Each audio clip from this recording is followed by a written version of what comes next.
Hello, and welcome to Newton Ards.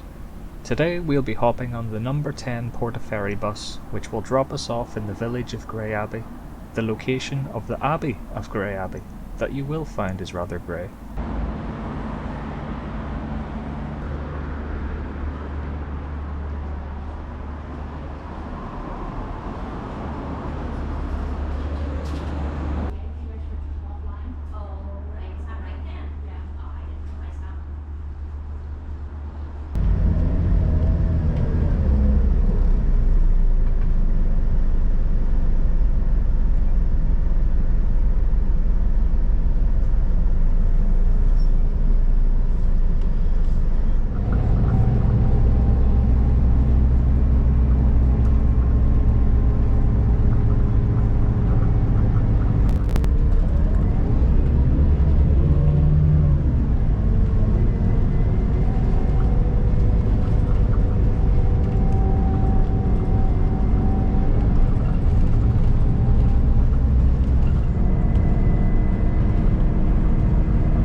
Before we get to the monastery, I think it's worth taking some time to walk through the village that had since sprung up beside it.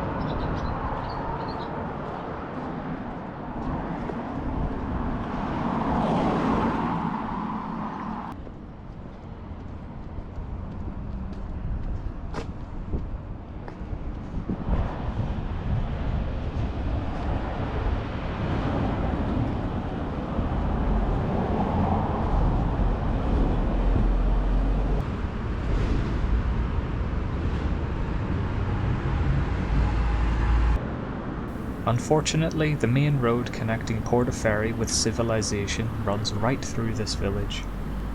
So what should be a quiet settlement tucked away in the Ards Peninsula seems to be subjected to the frequent whooshing of vehicles.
The Physic Garden was set up here to grow the plants and herbs that the monastery's monks may have grown in their day.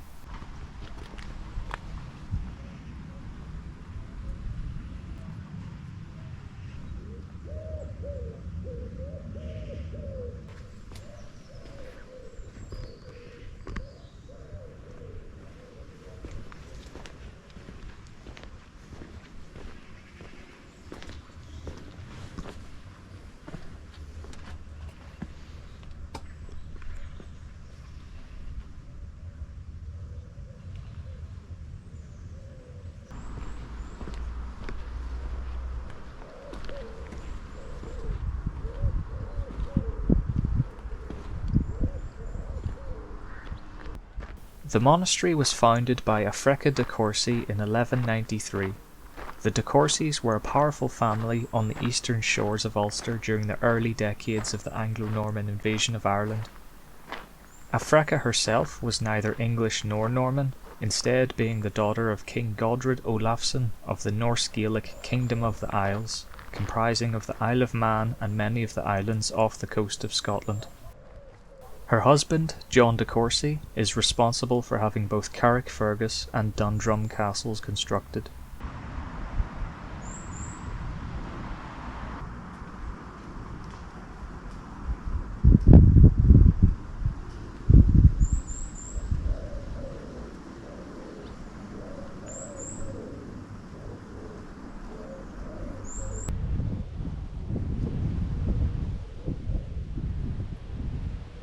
We'll be stepping through the west door, which, according to some words printed behind us, is one of the most elaborately decorated of its kind in Ireland. This entrance would have mainly been used by lay brothers, whose role involved less strict theology and more manual labour than other monks. Here in the nave, a wooden screen separated their worship from those in the eastern half of the structure.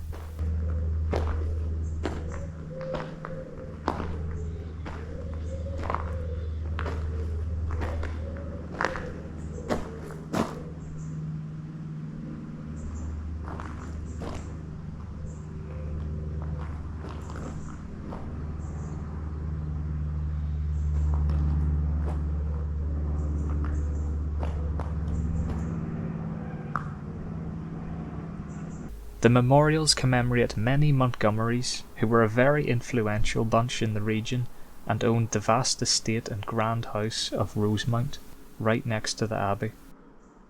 A Sir James Montgomery once garrisoned Dundrum Castle over 20 miles southwest during the rebellion of 1641, and later supported Charles II's efforts to defeat Oliver Cromwell. However, he would never see the monarchy restored, as he was killed by pirates while sailing down the east coast of England when a 4-pound cannonball struck through his neck and shoulder, leaving, quote, a gap incurable. This is his memorial.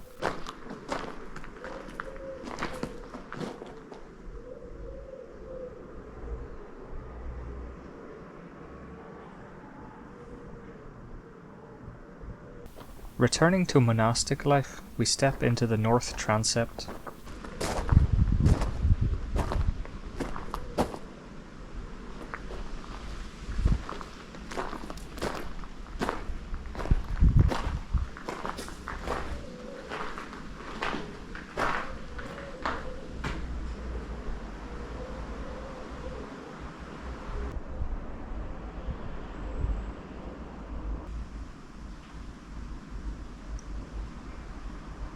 Now into the most eastern protrusion, the chancel, a very sacred area where an altar would have stood for the priests.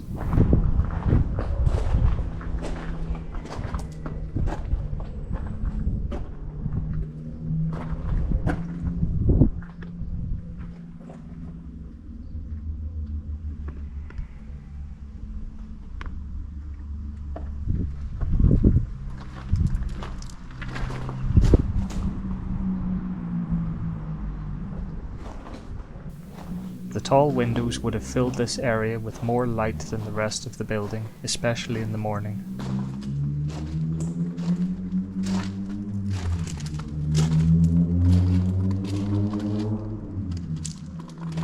The more modern additions that prevent the crossing tower from further collapse are very noticeable.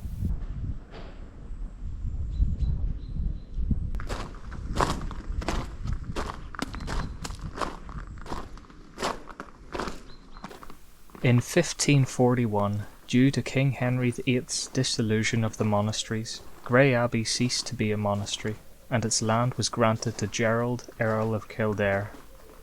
However, in 1572, it was seized and burnt down by Sir Brian O'Neill, the head of an Irish clan which had initially sided with the English. He turned against his former allies because of their plans to settle English families throughout the Ards Peninsula. and these former monastery buildings would have provided protection and defence for the colonists. Sir Brian O'Neill was later captured and hanged.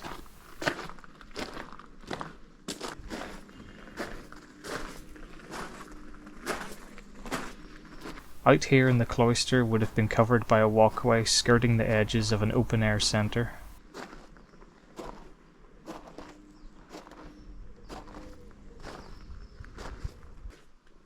Don't be fooled by these buttresses. They were an early 20th century addition to prevent the southern wall of the nave from collapsing.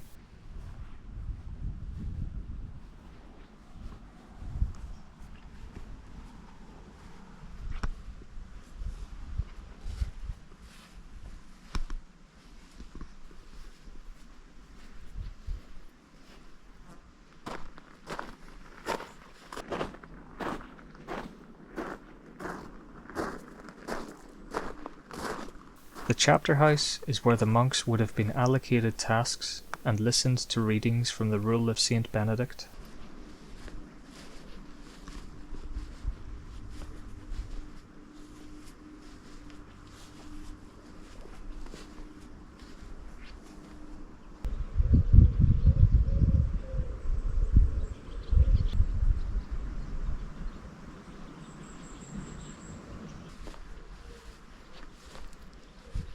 Within the day room, there would have been monks laboriously copying manuscripts.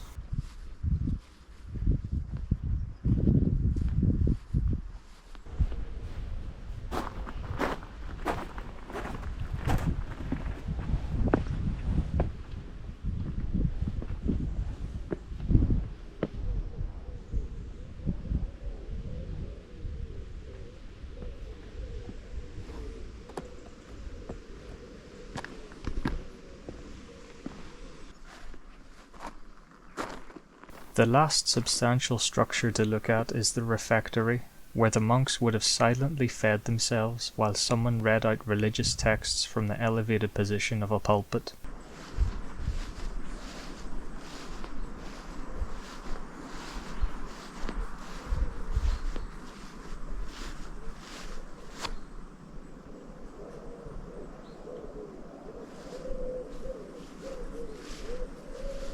These are the steps up to the pulpit.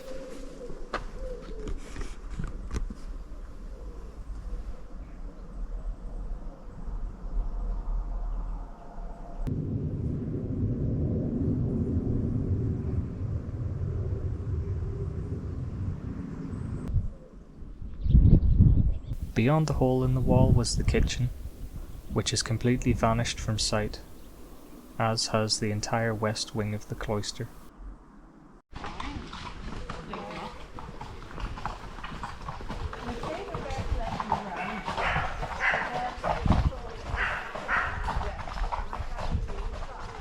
In 1607, the land was granted to Sir Hugh Montgomery, and in that same century the nave was re-roofed and used as a parish church until 1778. Hugh Montgomery's descendants still own the adjacent estate. And that's it for the seemingly first Gothic style building in Ireland, or at least what's visible above ground, as there may be remains of the vanished western buildings under the dirt.